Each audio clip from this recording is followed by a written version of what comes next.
je suis. Il suffit parfois de relever simplement les yeux, le front, et dans ce mouvement tout semble basculer.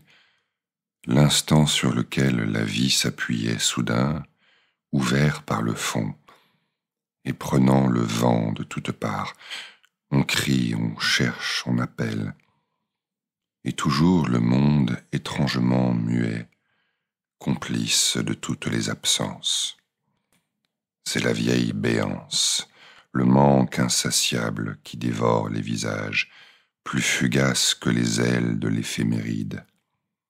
Mais c'est en réalité l'ouvert, le léger vertige que l'on peut sentir avant de poser un pied devant l'autre. Vous connaissez sans doute ces flottements, ces moments de déséquilibre où la vie peut paraître perdre son sens, du moins son appui, mais pour en retrouver un autre, plus loin, plus profond, si l'on ne cède pas à la peur. Le sentiment du néant et celui de la plénitude sont en réalité contigus. Un rien les sépare, et ce n'est parfois qu'une question d'éclairage, Dieu de face ou de dos, mais c'est toujours Dieu.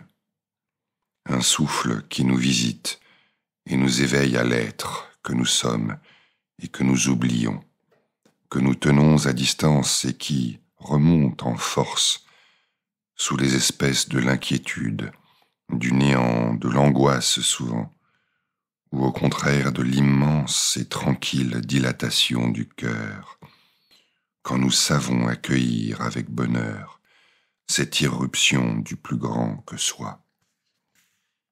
C'est ainsi, me semble-t-il, qu'il faut imaginer Moïse, le fuyard, devenu immigré en terre étrangère, caché loin au désert, parmi les nomades, comme les patriarches oubliés faisant paître le troupeau de petit bétail de son beau-frère Jéthro, prêtre de Madian, seul, creusé d'interrogations sur son destin et son Dieu bien muet, marchant dans ce grand vide qui l'entoure, d'une après d'une, jusqu'à l'ultime, l'au-delà du désert, nous dit le texte, comme s'il fallait toujours atteindre ces frontières extrêmes, ces expériences limites, pour rencontrer la révélation qui va tout bouleverser et remettre tout à sa place, et d'abord nous à la nôtre.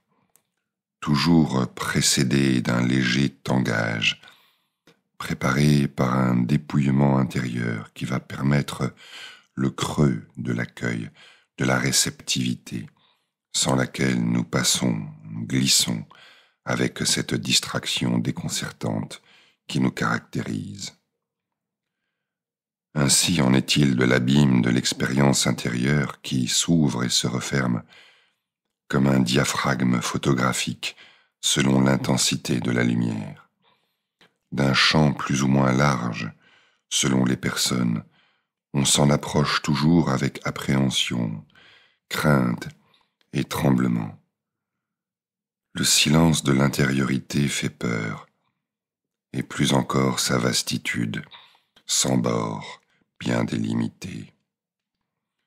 La dernière dune semble infranchissable, souvent même inatteignable. L'habitude du recueillement, l'accueil de soi jusque dans l'inconnu de nos profondeurs impénétrables, inexplorées, nous aide peu à peu à l'apprivoiser, y avancer, y descendre, pourrait-on dire, tant cet exercice s'apparente à une plongée. Croyantes ou non, beaucoup de personnes aujourd'hui s'adonnent à la méditation, consacrent chaque jour un temps de silence plus ou moins profond pour entendre, comprendre du dedans, rejoindre ce qui se dit, ce qui se passe dans ces zones limites qui font pourtant partie de nous-mêmes, mais au fond, tout au fond, que se passe-t-il au juste dans cette forme éminente de prière qui nous place immédiatement dans la gratuité, tourné vers un plus grand que soi, logé en soi, qui nous attire irrésistiblement, comme Moïse devant ce phénomène étrange en plein désert d'un buisson qui brûle sans se consumer.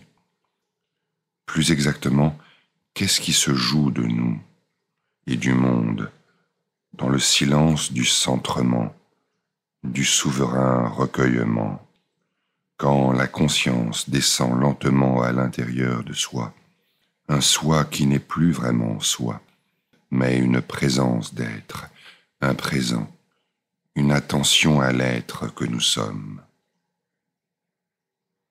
Philippe Macléod, Je est amour.